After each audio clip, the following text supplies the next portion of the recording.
করলি? বাবা বাবা কালকে যে নেমারে হারান লাগবো। কালকে ব্রাজিলটা হারা লাগবো। ঠিক আছে আমি যজ্ঞ করতেছি কালকে ব্রাজিলটা যেমনি হারাম। আচ্ছা তখন মন্ত্র যন্ত্র পড়তাছি তোরা সবাই ধরে থাকে।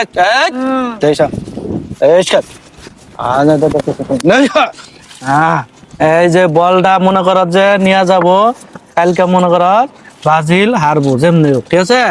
এই যে দেখিস তোরা যেমনি হোক কালকে মনে কর যে ব্রাজিল আমি হারাই দেবো, ঠিক আছে। তোরা চিন্তা করিস না, আর্জেন্টিনার ফ্যান ফলোয়ার যারা আছস তোরা কোনো চিন্তাই করিস না। আমার তান্ত্রিক হে কামরুক তামাকের থেকে আইসি বুঝছস, তোরা কোনো চিন্তা করিস না, যেমনি হোক হারাই দেবো, ঠিক আছে। হ্যাঁ এই কি কস রে? কি কস? বাবা মন্দ করে চুপ থাক। এই চুপ থাকো মানে কিসের মন্ত্র? এই কে রাইছে এটা কেরা? Neymar pant. Neymar fan. এগলা এগলা এগলা দূর দূর করে কি করলি?